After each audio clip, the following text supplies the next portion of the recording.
poto telema tolobela mboka ye ole tosuwa kobimisa na poasa badepite tovotaki bazosala rien tokende na funa bazosala rien bongo toleka na mwamba bazosala rien tokende lukunga bazosala rien tokende na maboko kuna bibembe bazosala rien atozonga na changu bazosala rien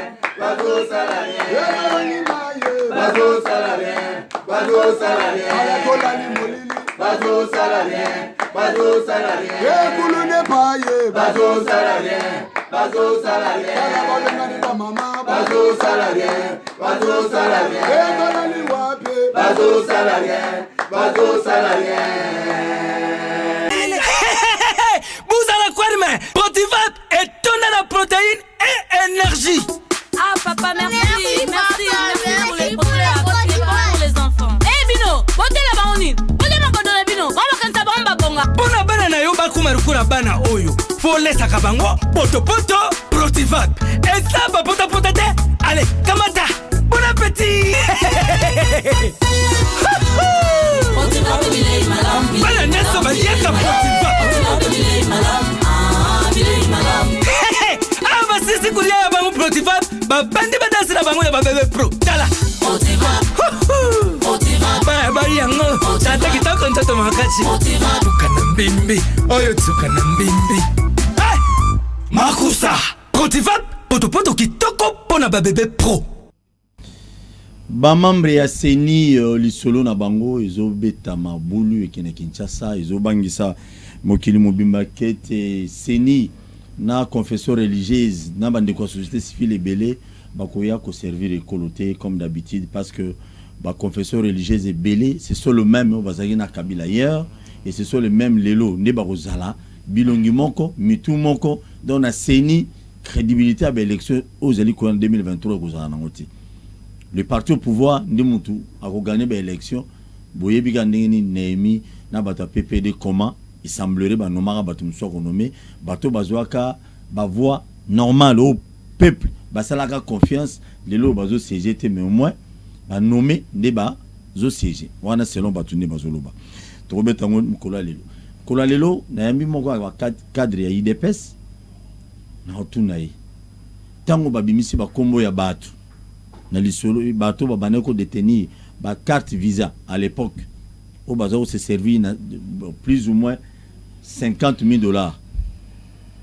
Est-ce que je dis bien ba c'est peli bango peut oser bango na virage tant ba okende bato na bango mususu o ba ozana ba carte to tuna bango boloba bato akabila bazana nango boni bato na bino ba komi nango et puis comme Azali Moko administrateur l'entreprise moi à l'état to mekobeta na ili solo parce que ministre et à portefeuille à longoli ba avantage belé et pas ba PCA na ba administration bon et pas ba PCA ils ont malamu tous amabe parce que train de vie à bato wana sur ba monde ba mozo mu qu'est-ce qui ba osepela ministre à lobby train de vie na bango il faut quitter mais ministre yo kitisika ya ba PCA et bon ya ba DG et bon ya ba directeur ba futa ma ba millions de francs congolais le mois et ko sungape bino bo kitisi ya ba PCA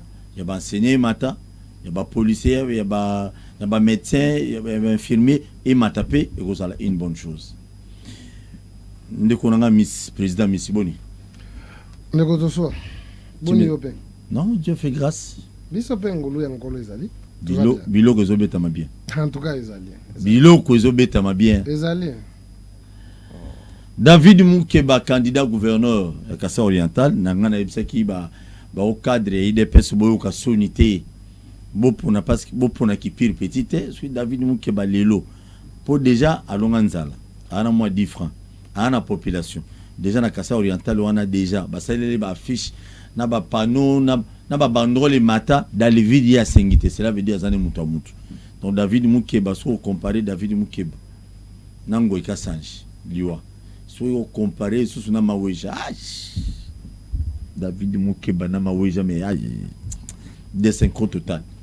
Donc tu as mon soutien, on a soutien. Il y a ban union sur Kassa oriental, sur na muta Kassa oriental bien. Soutien il y a ban Kassa oriental union sur bazuluka, bazo gouverneur moko est bien. Ou akoya pour nous yibaté, pour détourner te aïba ko tonga ailleurs te mais Mukeba je suis certain akoya pour nous servir ban Kassa oriental mobimba. Bien que bomoni mbinga wana ane muto modi kembete yani ngenza mabote lai moi mobani bomoni wala di pola pembe alonga nzala yeyo alonga nemia akola banani yote gouverneur mobimba ali anega nani ma o jeune nanguba nini pour nous tala ma intérêt à province zati je crois toujours souhaiter ba bonne chance dans l'élection ba député provincial ya Kassa oriental boyeba nani faut voter pour la lobité et ça lui passe dans mon union sur Kassa oriental et bimisaka ba ata na siège assemblée provincialité et ça la sonne makasi merci bonne chance na David Mukeba nzambe na lola assister yo à tout amité ma ba député ko pesa ba monta 10 francs ba voter yo parce que oui pour na loka changement ndeko na ngai ozaka même partant puis quand même Mukeba lelo gouverneur Kassa oriental. Bon, je crois que c'est aller vite en besogne parce que non, c'est-à-dire David Mukeba Azali, membre de l'Union pour la démocratie et les progrès sociaux, parti aux démocraties. Alors, il a été recommandé dans la candidature sobatika candidature dans le niveau de la province. Je crois que Batoyo Sobazali ko compétir, je crois qu'il y a pu faire cette candidature et nous osons croire qu'après cette élection, le parti va opter pour un choix. Agoli a pe batu mususune na yoki nena solo na ba jeunesse même ya Kassa oriental o bazana mouvement précisément ba biage Mukeba beta biloko dans ba bia beti déjà batu ebele kuna. Très bien, merci beaucoup. Lisolo ya seni lelo oyo même format IDP PPRD à l'époque régime ya kala FCC à l'époque bon à l'époque ils avaient MP et donc FCC à l'époque organiser des élections, Kabila a organisé des élections, je crois, 2 ou 3 fois. Nambo Kanabiso. Mais bateau babima. Ezapina bateau oyo. Pep ba votate. Nengi bateau muso baloba na okande konanga foyo alobaka. Na okama bateau bele baloba bongo ki nomination ba député zalaki mingi ki élection. Est-ce que ndekonanga miss lelo oyo na Congo est-ce que les Congolais ont la confiance dans la confession religieuse, dans la société civile en Bourg-en-Abisson? Mais Ndekopol Tosu est là comme singa premièrement. Donc il faut que bandesike bandaka mbote na yo, mbote na équipe no mobimba, mbote pe na ba téléspectateurs nyoso ba kozwa. Libako ya kolanda biso, le président de l'air président, l'alternative crédible de l'alternance, le président de la République. Et certes, Abissé Rosali, Jean-Marc Kabonda, Augustin Kabouya, toute la jeunesse en général, l'exécutif du parti, de l'Union pour la démocratie et les progrès sociaux, ouais, nos soldats, parce que notre salle a 3 semaines sans médias, mais c'est ce qu'on a besoin pour que tous à la fond, tout bébé Sakabao, nous sommes à l'information, très bien. Mais quand c'est na lobanayon de Paul, na mono tangia wa nenge Martin Fayulu alobi donc pona yo référence à Martin Fayulu donc Martin pona koloba donc référence à Bosolo ezali Martin Fayulu selon yo non c'est un citoyen congolais non il faut les laisser en paix hein on est à Mutumoko a utilisé ma calorie dans le mal et aujourd'hui il mérite quand même avoir un repos politique. Donc pona makambo tozolobela makambo donc Fayulu soit commis lui le bien a mérité repos politique. Il doit se reposer. Non, il doit se reposer parce que quand on n'a rien à donner, à produire. Vous êtes sûr que non Martin Fayulu lelo asune lelo apé ça. Et le Kozoloba, vous êtes devant le véritable disciple de Tchétchi Sekedi. Président Nabiso Zako Ibisa Bisoboy. En politique quand on n'a rien à dire, on doit se taire.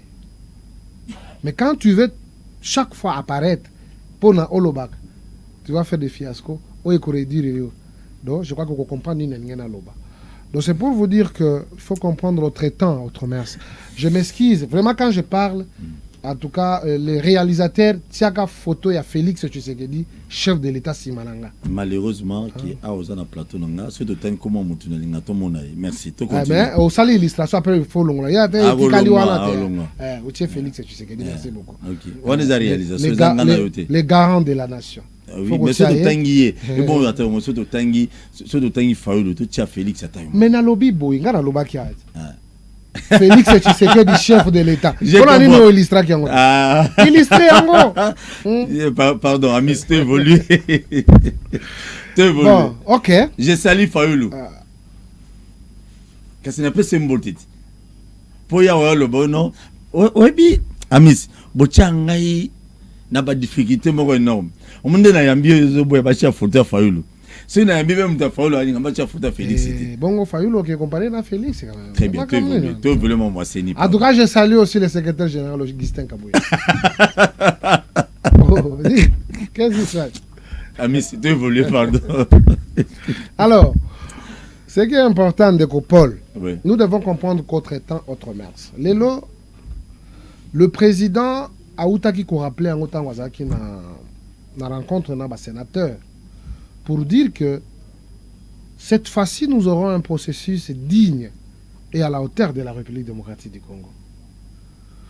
Oyebi oye salami ba projet ba proposition ba loi oye kendaki na Assemblée nationale et tango Assemblée nationale na commission PAJ o ba fandaki ba réfléchir sur les élections à venir, je crois que ça sera pour la première fois tous à la quand même la ba loi oye kozala digne pe oye kozala pona service à ba congolais pe batoyo ba kolinga ba compétir lobby na députation pour que ba loba ba sala ba production parlementaire ba lamu et que leur production est uniquement pour l'intérêt du peuple congolais. Ce n'est pas qu'aujourd'hui otoza komona otomona ki hein sentir mutoza député aibi ko komate mususu problème ya kotanga donc on a député bah c'est belé. Na 500 députés à l'Assemblée nationale. Même pas 500 députés à l'Assemblée nationale. L'Assemblée provinciale à Kinshasa.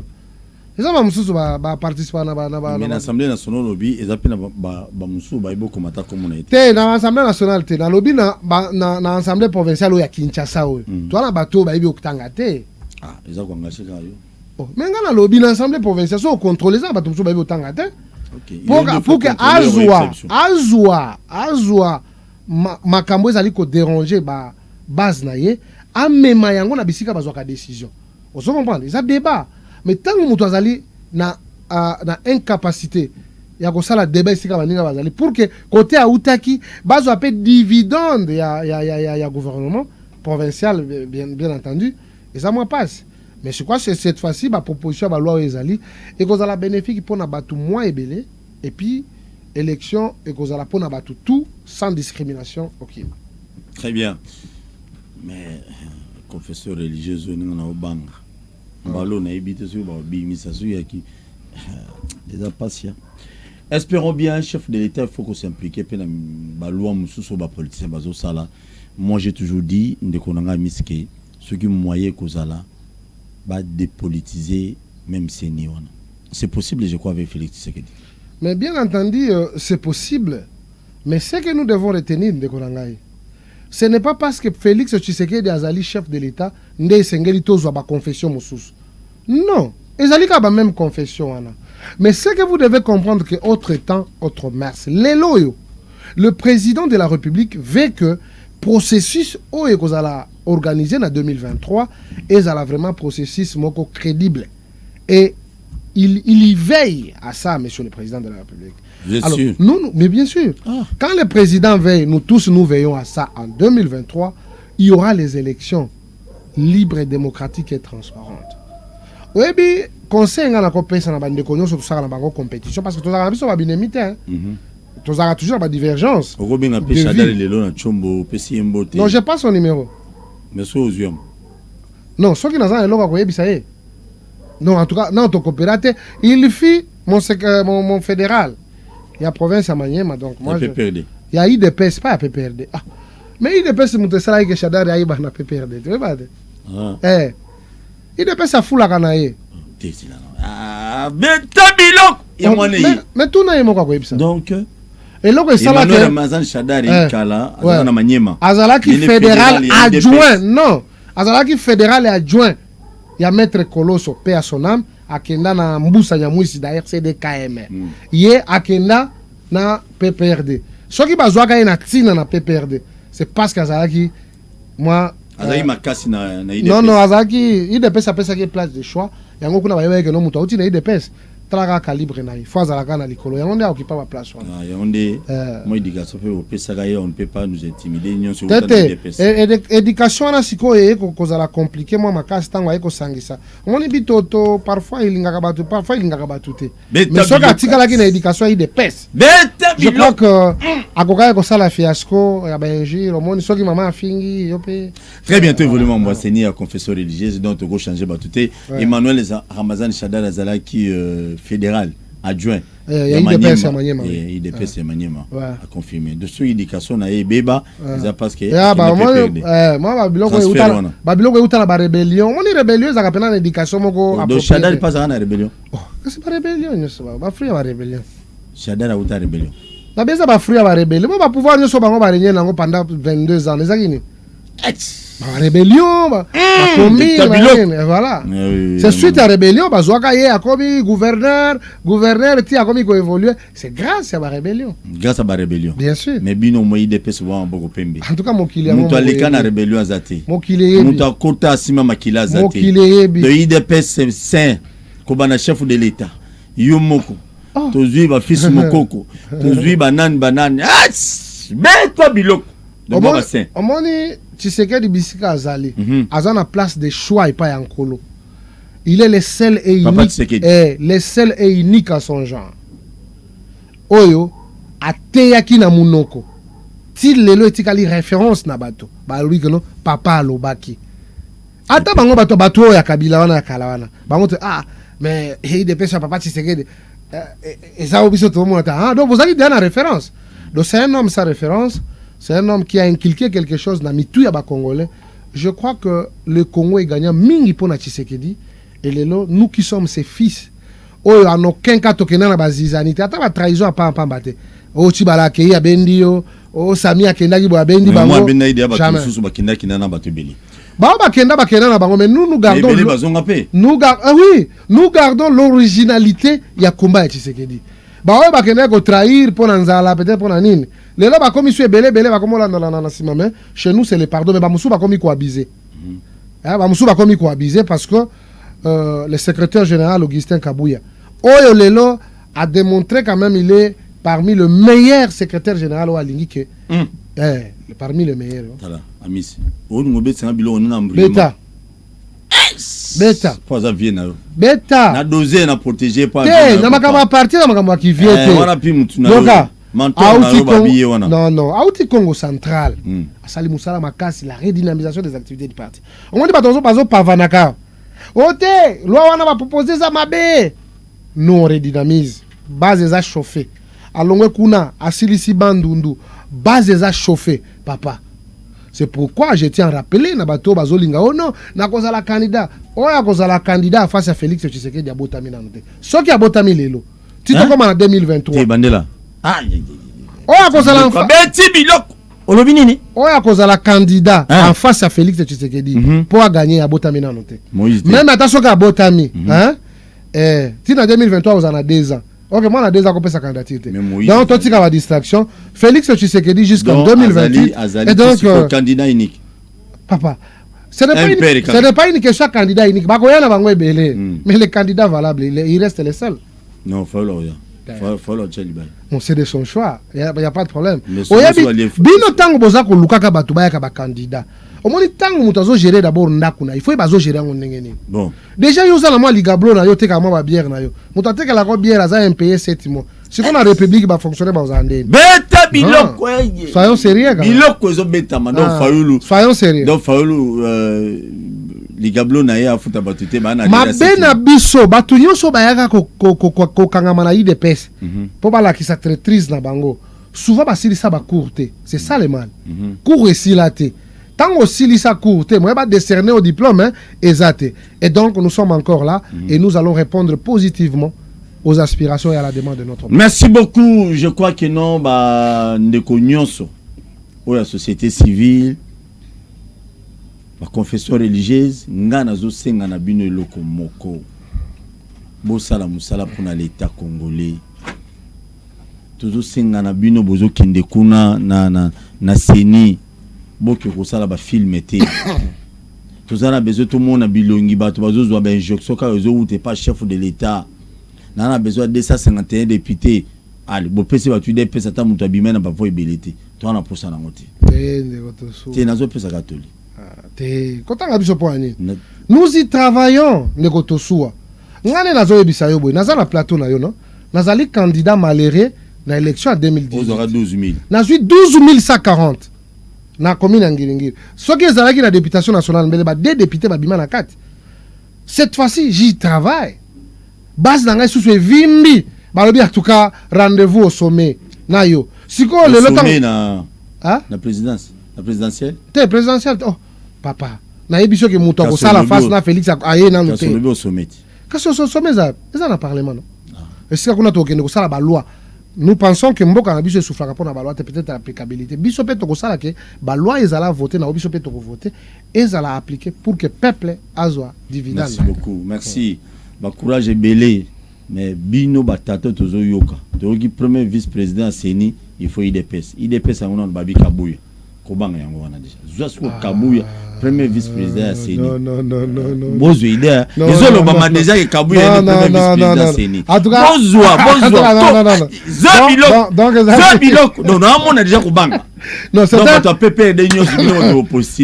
important. C'était important. Merci. C'était important dans l'émission. Merci beaucoup. T'es important. Ozabilo Nazo yamba na kozabilo ko. Papa papa zabilo. Ozabilo, ozako cadre pena na masolo ngezo betama na cité. Très bien, merci beaucoup mais déjà Seni Asika tozo singa boya ko travailler pour na téléphone té ba benga ba pesa une injonction té mutunyo se fa mériter. Je connais il y a des candidats au bateka mapango na bango ba gagner pe ba élection ba zu ba voix ebelé malheureusement ba bimisa bango té il semblerait il y avait mutumo boya vana quelque part nazo sera sepela na misité longolai sui boy et ko za mala muté na manda aussi tout ne bolo beta de droit ndeko to so donc ngo confirmer nga que non ezala ba député o ba le kakapo ateka ki lupango je n'affirme pas. Oui, non, ateka lupango pour la campagne on peut ça ba polo na ba ya corruption. Ngana zala ko tuna rien ndeko. Bato ba selanga ba photocopie ba affiche. J'ai fait 12 000 sans argent. Alors, eza pona mbongo te. Ce qui peuple a lobby que yoko kende kolobela ye na bisiko vanda.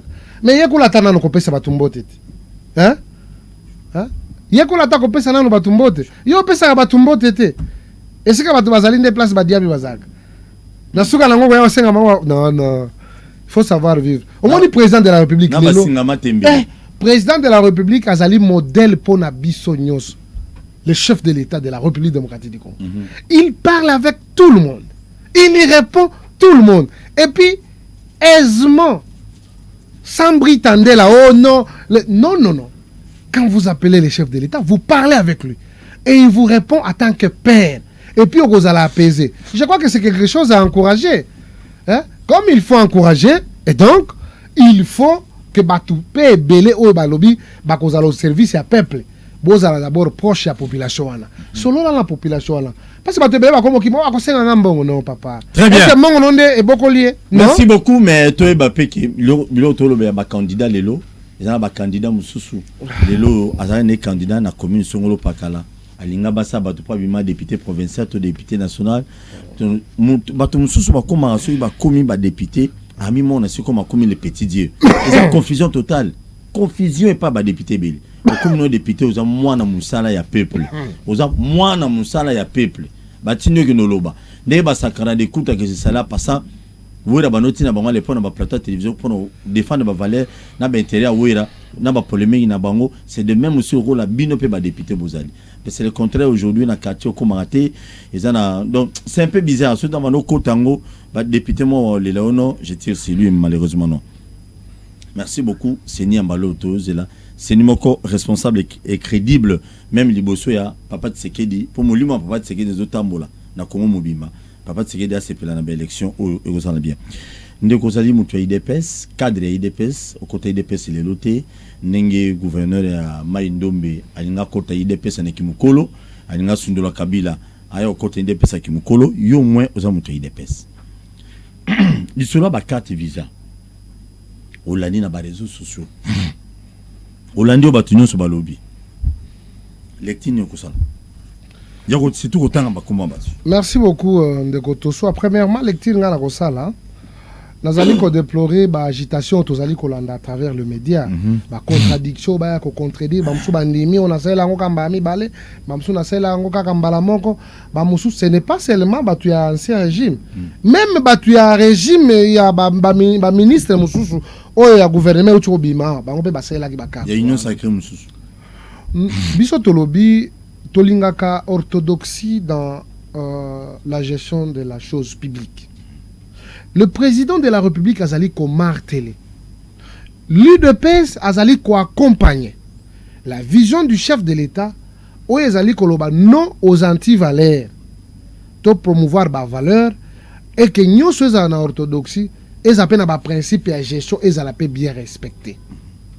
Mais malheureusement, ce qui est important o Sengeli peto yebisa peuple na biso. Ces pays étaient entre les mains des prédateurs. Il y a eu des prédateurs dans ce pays. Mais quand on soit journaliste à investigation, on appelle journaliste à terrain. Les lois sont que lobby que nous kende kota la zoya Kinshasa. Okukuta kuna bangungi, bampese. Parfois na bam Lyon na kufate. Na bampu akufa, na bampuku ndo okukuta bango kuna. Mais dans ce pays nous avons un individu. Oyo azali na parc, un individu mboka ezana ngote mais ya azana ngo. Et Azako regorgé na kati ba espèce nyoso esengeli. Ça c'est la fierté congolaise, j'ai dit non.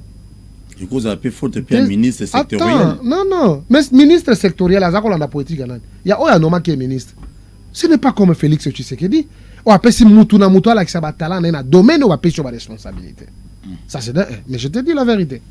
Nous avons aimé ce pays et nous aimerons toujours ce pays. Parce que pays on nenge to lingaka yango. Tolingi pe biso pe au moins so comme na Japon. Japonais question al bossa tunaka yo. Comment tu as vu le Japon? Parce que beauté ko se présenter devant yo. En tout cas, au cause la pena stupéfioso kamobi mais nous aussi parmi les minéraux nous avons plus de 52 minéraux parmi les 50. Est-ce que tout ça mérité makamoto anango? Le président de la République dernièrement a outil kokende kolezi. Au moins na kolezi wana, batongi bandako, ce sont les Libanais, les étrangers, les gens qui viennent exploiter. Mais longa on a pas que nesiko côté ba exploitaka. O le kaba village, ni école à Malonga ezate, ni hôpital à Malonga ezate et le président de la République a rappelé voilà aimer le Congo. Maintenant, la problématique ya ba carte. Vous savez que ces gens ici ont détourné l'argent du trésor. Et ça ne peut pas se limiter. Ils doivent nous montrer. Est-ce qu'il y a un document qui justifie l'existence de la carte pour que tout le monde ce qui est là qui ba carte qui octroyé illégalement pour que ba l'État par la volonté des individus, je crois que le procureur et Sengeli a se saisir na dossier wana mongo ya l'État ba kobeta yango banda qui ko utiliser ba carte wana tilelo. Ils ont des biens wana il faut ezouama. Nous, on n'est pas venu ici pour accompagner la forfaiture. Toi qui accompagner autodécria qui l'obité.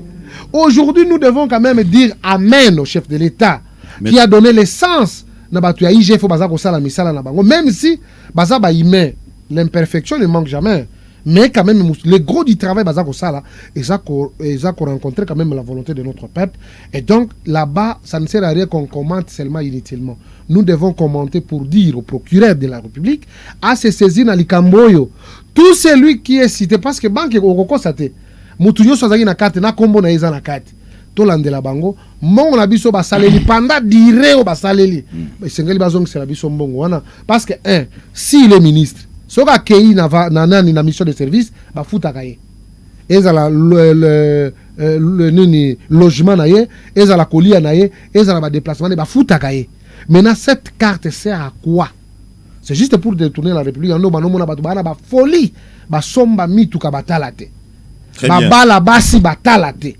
Nous étions dans une république bananière. Et nous disons, merci beaucoup à l'IGF, on va permettre que les Congolais que mongo na bango et ibami na ba individu. Pour pas citer bango. Tous de la peine pas citer bango bien. Tokotika bango te parce que moi aussi dans zalaki déjà après ndenge na salaki na nzela bokasa na funda ki batu ba musulelo ba na makala kuna po ba salaka nzela isagénique. Tozali ko mibongisa po biso peto kende ko funda po mbongo na za mbongo na biso et que mbongo na fezenga ezonga na trésor public pe sala misala musu. Amisi na tuno mutuna banda na malobano kaka utoloba ki batu mususu oya gouvernement ilunkamba bazalaki nango. Bien sûr. Mais qu'est-ce qui a fait que il y a que les noms de la dignité de la Kabila les alliés cités non batu mususu parce que même le gouvernement actuel c'est sûr et certain des batanga qui obé minako cela veut dire batanga obé minako comme président de l'Assemblée nationale cela veut dire le président de l'Assemblée nationale actuel qui est Mbosso c'est sûr et certain zanangopé ministre des Affaires étrangères Wazali Maman Nzeba Nzeza Oyakala. Oyakala. Maman Tumba Nzeza. Mais Maman Tumba. Il est pas à la Guinée, c'est sûr, c'est le ministre actuel. Il est pas. Mais pourquoi Bango Union se va continuer la liste Wanate, na loya batu Wanate, mais toujours tchara na loya kala. Pourquoi? Mais il faut reconnaître aussi origine d'abord bandi quand. Batu wana basali soki une année et 7 mois je pense. Mais les autres là, depuis qu'ils sont au pouvoir, basale la carte wana tilelo. Ah bon, problème des mingi wana. Batu wana, batu batangi bango. Donc basali vraiment, basale yango makasi pendant des années et des années. Ndiango ngana lobi boy. Nous sommes les respectueux des principes. Omoni ba beaucoup. Parce que ce qu'on tourne ngabi, o utiliser qui carte na poani non? Na article fulani ya constitution lobby. Ce qui aux alliés permet à tata mon cause sengelo à la carte visa ok na kozwa mongo na trésor public totiki. Mais s'il n'y a pas de justification pareil to lobby que mutu na mutu a zwa responsabilité na ye le procureur général a se saisi na likamboyo ba congolais sengeli ba mona ka susu passe ya kolekate oyebi mata bato ba oh non budget mbongo zo mona na or qu'il y a des gens qui consomment l'argent sans que Batouba yeba. Nous pensons que le temps est venu. Le moment souffrir, soldats souffrir, Batouba okemba, mais individus bazo araboui. Et ils sont là juste pour donner des leçons aux gens. Or que ce sont des prédateurs. Merci. Nabanzete même bino Batouya Obozali Sikoyo, des ministres, ministre réunion so Obazali gouvernement ilokamba. Ceux qui besoin ba carte wana mbongo wana beaucoup sans. Ndeko avato que ma entreprise à l'état. Mais comment appeler à Batuzani? Tout le monde a tourné dans la télévision. Dénonciation et l'équipe belé dans la télévision. Mais côté bon zongaka, tout le monde a regardé. Bien sûr. C'est dit à quoi? Non, quelque part, c'est une très belle question. Pendant que l'on que bazako kanga batu bazako détourné, bazako kanga batu bazako salamabe. Ce n'est pas seulement condamné ou bien kokanga. Oyo peuple azali kozela, ezali oyo mutuana ibaki. Parce que ça ne sert à rien que ils ont détourné. Non, ce sont des voleurs. Mais comment on déguise? Non, vous savez, il y a eu un détournement. Non, il a volé. Il a volé l'argent. Si quoi? On n'a pas besoin de la condamnation, mais nous avons besoin de la restitution. Parce que nous sommes dans la période de la cogestion. Nous devons co-gérer la cogestion elingi koloba bakonzi na bayo bazali ko kamba. Il y a une complicité de la gestion, c'est-à-dire ceux qui misolo mikoti na l'état bayebi que non misolo ebimi pour esomba papier à birotel misolo ebimi pour esomba kombo pour ba kombo lanzela tel boyebi que non en tout cas na misona biso za na banque ebimi autant. C'est ça la cogestion. Mais tolingi sous ba gestion au pacte ya batoyo les technocrates. Très bien. Les technocrates, quoi. Or que ils ont la technocratie, justement, pour mettre en mal la République et Yango les Zakobima. Très bien. Merci beaucoup. Na Baïno Sobozola Nabiso, vous abonnez massivement à la chaîne Nabiso YouTube, Bakino Balobi TV. Na sepeli makasi na sepeli na mono mobalo yo Amis. Amis Bozoka. Même à Tabino batu des pes, batu ya ino sacré, so bozu pe carte. bakanga bango pe. Oui. Oui. Ce qui est allé dans sous-bassement mon côté. Ah. Donc bango pe ba adhérer na mafia. Oh. Quand on biso to accéder na pouvoir, qu'est-ce qu'on s'était dit? To lo dit que la gestion ne sera plus comme avant. Mais yo yé, o tché sous le colo, mais si ko ba ninga bazali ko ruiner la République. Non, il y a pas de pardon. Chatume ko zala ndenge moko. Na muto ayibi 1000 ans, na yo muto yibi ka moko moko. Bino so bozana ni ba mi yibi. Merci. Bakonzi ko dénoncer mingi na télévision et ça c'est pas mauvais. Ko bimisa ba kombo ya bato na ba télévision a détourna ki ayiba ki eza mabete mais mabe moko pe. Quand on m'a canal vous utilisez l'accès dénonciation. Vous dénoncer wana. To vous la pe même canal wana pour l'accès que non muto to kanga ki boy ayibi azongisaki autant. Tokangi eloko boy c'est capital écouter ya bato muso bazo na bokonzi lelo et moi ampiaka azo ya po a détourner. De même aussi ko la députée provinciale Moro Eli Amasina na ibi komone pena bienté yé a pesi tatane musala akina marché de liberté à ça désordre. Pourquoi? Parce que partout au pouvoir pour que nos bango kuna bazo marché de la liberté soit ça na monine. Non, je suis pas sûr qu'avec Félix Tshisekedi ça va passer. Non, en limité. Donc tu en as besoin biloko anati. Ndeko ozali administrateur na Kadeko lelo oyo olandi madame la ministre ya portefeuille à lobby ba avantage mususu ya ba PCA ya ba entreprise il faut équita ba avantage belé pena elongwe mais mutuna nazo tuna na mona onde likambongo onde e communauté pona groupe ya bato momboy donc on ba PCA baza ba entreprise belé mingo bazali cité ezali à RVA ezali à Onatra ya wa esika menda za wana na biku tutu LMC LMC il y a que eux apparemment des autres tangama on dit bato mususu wana ba PCA ba entreprise mususu on dit baza cité c'est dit à quoi vous avez vraiment un temps comme administrateur vous en ba matière rebelle wana likolo pour nous expliquer ba tous les pourquoi ba longono ba avantage wana beta no biloko. Bon, premièrement je dois rappeler que ezali décision à ministre était ezali décision il y a inspection générale à la finance au bakenagi kota la manière dont l'argent ezali ko donc la manière dont ils sont en train d'utiliser l'argent dans l'aire de dépenses. Selon bango baye ko constater que il y a des conseils d'administration où bazana ba avantage ebelé. Moi je dois vous dire que je suis dans une entreprise où avantage de mon côté nazwak. Exact. Na Kadeko.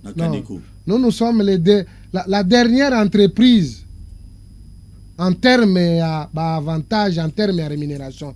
Nous sommes vraiment la dernière. Tous un avantage mon côté, tous un avantage de mon côté. Oh bah bien un avantage toi en côté. Et c'est compliqué. C'est compliqué. Mais nabisiko bango bakendaki. Bakuti oyo bango ba benga ngo dysfonctionnement. De bato baza komi pesa bambongo ebele. Mais kasi je sais que il y a le devoir ya komeka koédifier bato nyonso balandaka et surtout parfois tant que pesi ba information bato il faut ba yebaka comment ça se passe parce que les conseils d'administration ils ont la manière nango ya fonctionner et nous avons les statuts ils avaient considéré le droit constitution ya kati entreprise et les règlements d'ordre intérieur ce qui tozui statut ya ba entreprise neti biso na Kadeko okozwa article 19 eza kolobela rémunération des administrateurs ezali défini en akati article 19 il y a statut il y a ba entreprise et lobby boy les administrateurs ne peuvent recevoir en rémunération de leurs activités et au titre d'indemnité de fonction aucune autre rémunération permanente ou non qu'une somme fixe annuelle que détermine souverainement l'Assemblée générale de l'actionnaire unique et que les conseils d'administration répartis librement entre ses membres sous forme de jetons de présence, ceux-ci sont déterminés en fonction des résultats réalisés par la société. Et l'Igolobani, Assemblée générale de l'actionnaire unique, l'État, qui est l'actionnaire unique, a déterminé un montant annuel selon les résultats aux entreprises qui ont bénéfice. Ok? Bakosala yango, baebi que chaque administrateur, ce qui n'est pas par an, okozwa neti bango bato bazana ba entreprise batangi wana bakozwa par exemple bon ça va par an chaque administrateur akozwa $80,000 mbula mobimba bakaboli $80,000 wana divisé par nombre de mois bakobanda kopesaka yo ndambo ozo comprendre et ba avantage mususu ezali na kati ozo comprendre et yakana sima c'est comme ça rémunération ya ba administrateur esalamaka donc ezali na kati ya mobeko ezali na kati ya statut ya entreprise ezate keno bato bamisala biloko neti bango mo balingi yango nozomona ke tango bango bakomi parfois bakuti sikoyo ba avantage eleki ebele okuta pe ba administrateur musu parfois selon bango babi wana makila liota Mendo Malanga et les autres. Mais exactement. Parce que mon ineti bakoti aneti bopila te ya kadeko. Parce que même papier duplicateur a un problème pour Asomba. Il doit acheter son papier duplicateur. Photocopie à Pamba Izate, Azan Angote.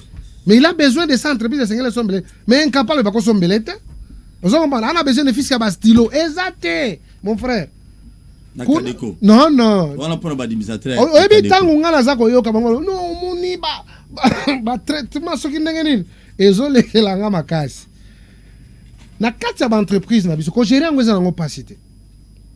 Tozali na ba statut na biso, mutu na mutu azana rôle na ye. Omoneti président du conseil d'administration. Soko kei na article 21. Il y a statut à l'entreprise dans biso. Vous avez publié dans le journal officiel. Yango yo na évité soki yango yo. Hein? Yango yo. Le journal officiel. Token article 21. À ce qui concerne le président du conseil d'administration. Azana pouvoir makasi bele écoute. Soki token na alinéa 2 nango hein. Balobi bo. Tozotanga sur le pouvoir du conseil d'administration, le président du conseil d'administration, je crois. OK. Balobi boy. Conformément aux articles 81 de la Constitution et 13 de loi numéro 08/010 17 juillet 2008 précité, le président du conseil d'administration de la société est nommé par ordonnance du président de la République délibérée en conseil des ministres parmi les personnes physiques remplissant les conditions fixées à l'article 11 de la loi numéro 08/010 17 juillet 2008 6 dite. Sikoyo tala ba rôle na ye ya liboso. Tokena alinéa ya PCA. Ya PCA. Il veille au bon fonctionnement des organes de la société et assure en particulier que les administrateurs sont à mesure de remplir leur mission. En cas d'empêchement du président du conseil d'administration, les séances sont présidées par le doyen d'âge des administrateurs présents. Moi, je suis président Zate. Je dirigé, on a un kolo na biso nyos.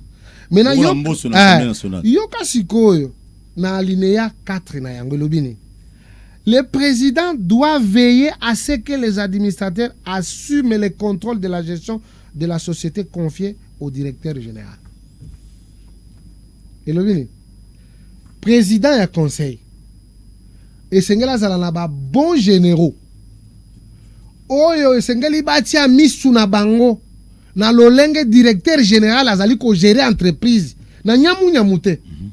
Na népotisme te. Na ki yankete. Na ki partisan parti politique. Oh non, nga nazali mutu apa. Non. Il y a les textes qui nous régissent et nous sommes censés de tout respecter.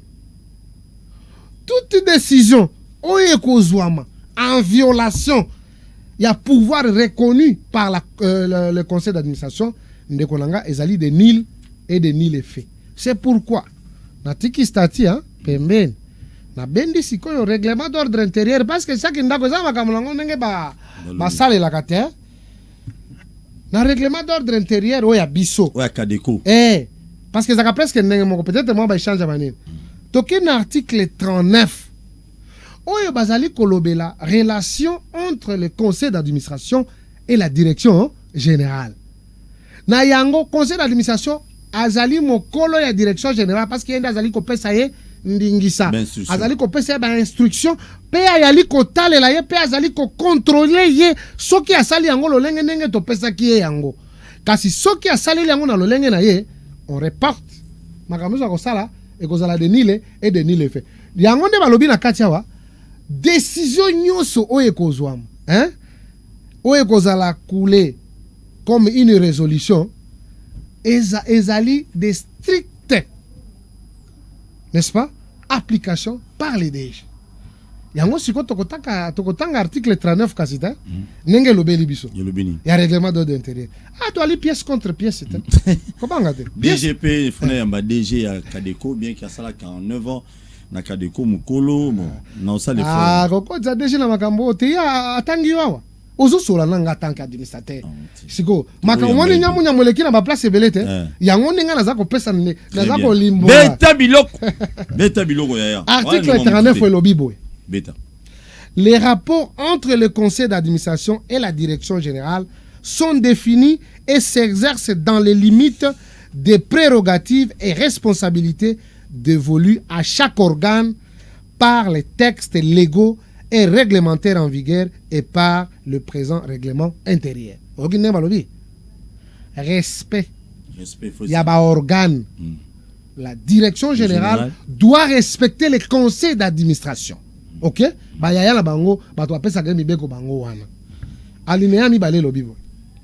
La qualité des relations entre le conseil d'administration et la direction générale est primordialement pour garantir le bon fonctionnement de la société et l'efficacité de son administration et de sa gestion. De collaboration à conseil d'administration, la direction générale, ezali pour que entreprise et tombouama, et ça la makambu ya tina, ba fonctionnaire bazana kati ba sati bien non, biso wa pena toali gérer.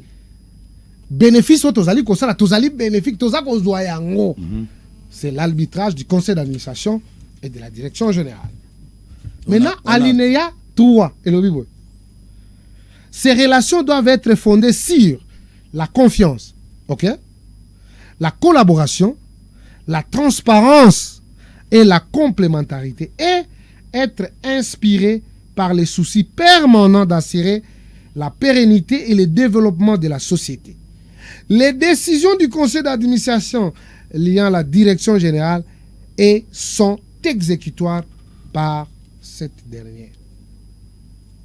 Balobini sont exécutoires par les dernières.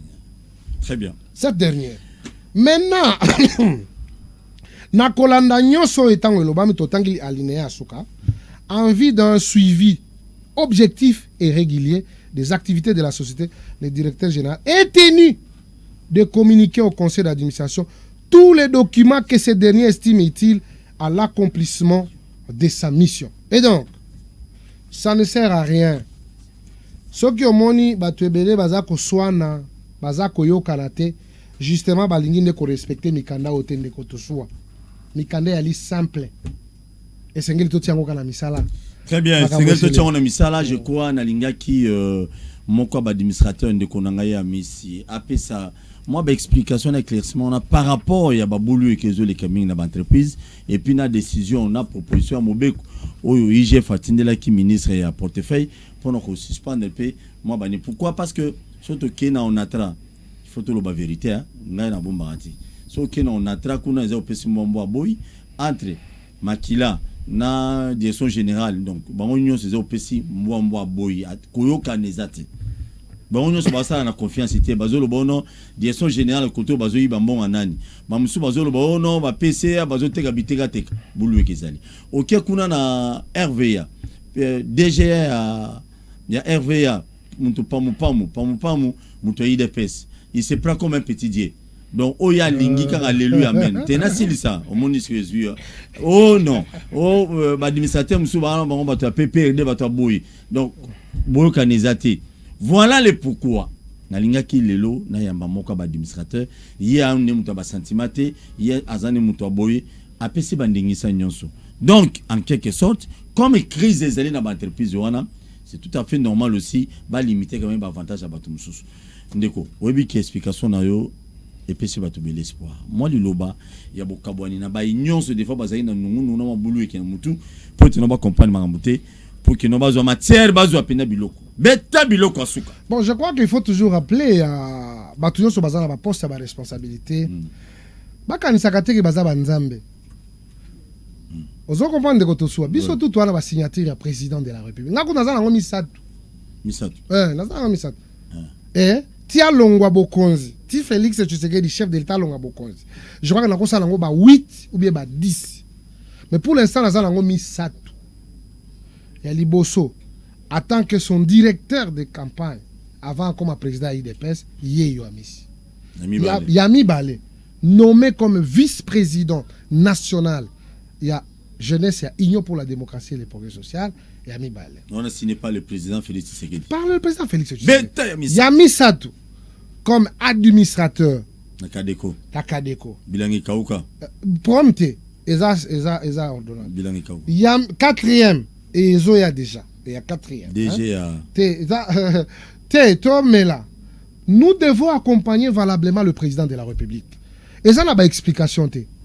Au moins, nous sommes assez apaisis déjà et coquilles. Les restes, et comme Mikaka, ici, nous devons avoir le droit à résultat à Malam pour que le peuple ACP. Ça ne sert à rien parce que comme ça. Dans direction générale, la Kadeko, au côté, la fois passée. Mais c'est normal quand la maison est en salité. Même maintenant, bon, si quoi tu vas la catena ba bureau wana. Ouais, ça na papier ba pourquoi minen. Bah ça est belé que tu n'as parlé du peuple, n'en parlons même pas. Je veux que nos biso to ko changer Kazaka na biso. Kadeko ezali la seule institution ya Congo.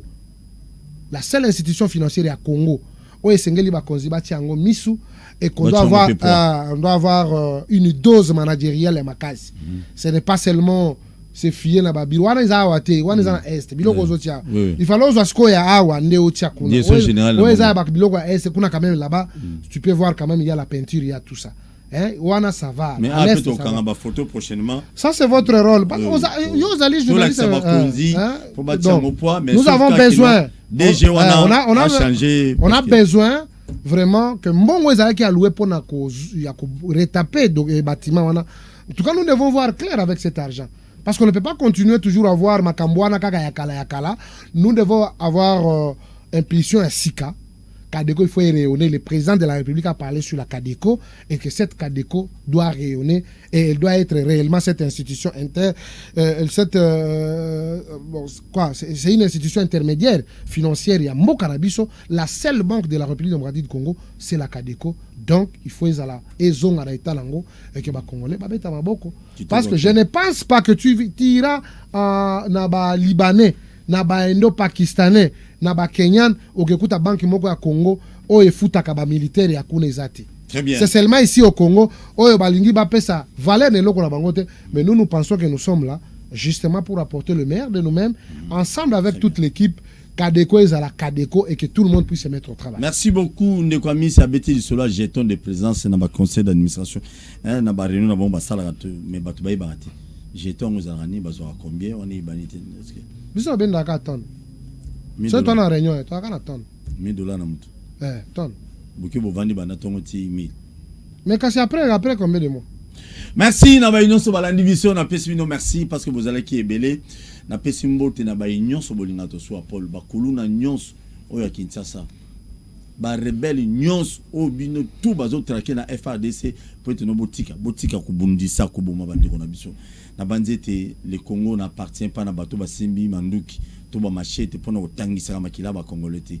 Congo oyo za Congo ya valeur. Surtout tali ba pays muso za mike mais à développer. Mais ya biso tozozo na sima likolo mutema mabe likolo ko lulana inutilement. Ça fait mal des fois. Ba millions ba minéraux de konanga lobi 653 minéraux vous avez un monde, toi on a 52. Toi on a 52. Ça fait mal. Toi on a 52. Mais toi on a hôpital. Toi on a hôpital. Côté bimaka kola. Ils ont une guerre politique moko énorme à vie. C'est ce qui est anormal. Pour les intérêts des individus. Les intérêts des individus. On balingi ko tikate bango balingi ba gagner kaka. Chaque chose a son temps. Il y a un début et une fin. J'ai été à Lualaba, je crois, 2 ou 3 fois. Na moment banda ko tongami. Na eba na ngate ke ezaki banda ko expatrié. Yo kana ta mazo révéler abi banda ko na une grande partie. Il y a des meubles au moment na Lualaba. Les a expatriés. C'est anormal. Sur 52 minéraux mo biso. Ezaka bino botonga ba immeuble à 30 niveaux na Kinshasa. Surtout soit tuni boy comme acharnement. Eza acharnement te. Tout na rapé. Ba konzi na biso pe. Bo sonjaka. Bo kanisela rapé petit peuple. Biloko nyonso ko liezo mata. Nazo succès ne loko. Bino ba wario so ba banano ba ministre boyi. Ça fait mal tant que tout le monde a ba réseaux sociaux. Boke kuna kote batu baziki batu bakufi banda ko panzani na Goma na premier ministre toujours selfie ministre. Est-ce que ministre a bon trop peu espoir que non comme aux ministres à secteur qui gagne le ministère boy. Est-ce que elo amalonge bima yo mona ministre un homme d'état olingi selfie trop surtout tuni boy et ama bete eza guerre te za zuate mutuna mutana tana enza matombo la gai esa ka mutuna to tum mais selfie est un péché de ils ont péché papa un ministre a ça selfie na kata bureau na un ambassadeur non bon au moment là comme sous merci et monsieur Silia merci na personne de c'est ça que l'on a bien na ngana bisa yo oui tu sais que dit le père notre président azako pesa biso ba qualité ya bato to mona mango ba ambassadeur bane abi ce sont des fonctionnaires qui doivent respecter les autorités de la République démocratique du Congo. À chaque fois, lui ne pouvait pas se déplacer. Il faut comprendre que non, ici c'est chez nous, je suis autorité. Vous allez fonctionner à Mokanabino Batindio Awa. Donc quelque part, moi retenu Fezalaka. Tomi la Kisakate, nous sommes légers. Ministre, un téléphone, il y a Assimi Boy, ça ne vit pas à publier, à tweeter. C'est normal. Merci beaucoup. Tout le temps, prochainement, si Dieu le permet, nous avons mis ici, Ngai Obi Ngana Ozela Kaka. On m'a dit que Valère a boy, toloba te. Surtout soit lobby on a vraiment flatté. Si on a pas nous flatté, on kill mobile. On m'a dit que Valère a boy. Même si on a moni bande quoi PPD basala qui m'a lobby. Même si on a moni muta PPD boy, à quoi le ba non, c'est notre frère. Asala qui a un bon des fois pour na boy, ba miss. Mais tous à la, ba tu ide pèse ya boy na komo lingo yamba. Pour na lingite muta wa bisanga fachibe, obi fachibe to de beta masute. Non, il faut pas dire qu'à distraction. Fachibe. Le président a besoin ya musala. Il faut qu'on travaille justement pour que le peuple a trouvé dividende. Très bien. On s'est beaucoup investi dans Makambo pour changer Makambo. Le nom Makambo est changé. Vous comprenez? On peut ça rendre faute lobby. Non. Très bien. Il faut qu'on foute à enseignant. Et en plus, il faut pas militaire bas CP là. Il faut pas tout bas à la bien. Le président de la République a si à impulser.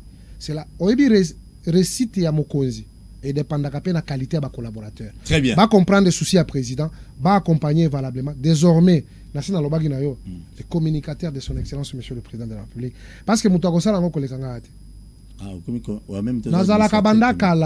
je vais communiquer sur les œuvres du chef de l'État partout, dans tous les domaines possibles et à vie, parce que merci. Et puis, nous merci, réalisateur, pardon, 1 minute. Nous avons merci, il est parmi les cadres et IDPS, à critiquer le chef de l'État, à quoi pour agresser au thé. Et c'est ça que nous avons aussi besoin. Les combattants et belé, il y a force du progrès, dans le monde, par contre, que nous ça c'est une bonne chose. Mais bien, nous avons critiqué la rate, ceux qui ont moni mutu. Ceux qui ont critiqué le chef de l'État, parce que personne n'est parfait sous le soleil. Lui-même m'a reconnu. Personne n'est parfait. Alors, bino va combattant, tu des pestes, le chef de l'État, bino mona ma bêté. Merci. Tokutani prochainement, tu des pestes, tu peux utiliser ma journaliste dans l'information au Kouta. Merci beaucoup. Malheureusement, merci. Qui te retrouve. Merci. Ah merci. Yabouine, banane soba zakuringa. À la prochaine.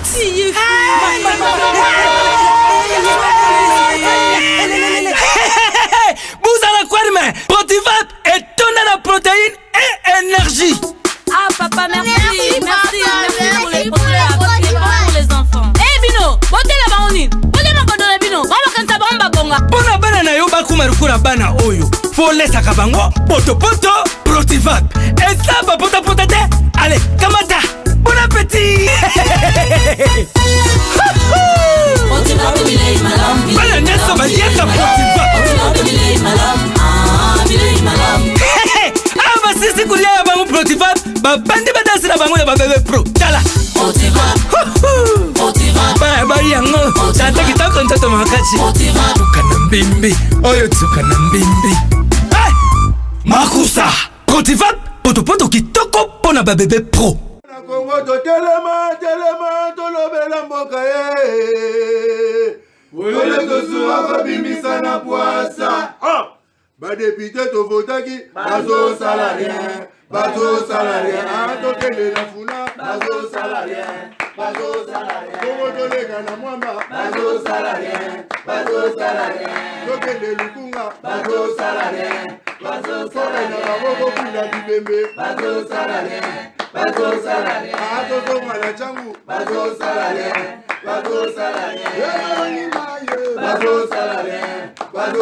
rien alakolani molili bazosala rien ekulune paye bazosala rien balengani ba mama bazosala rien ekolani wape bazosala rien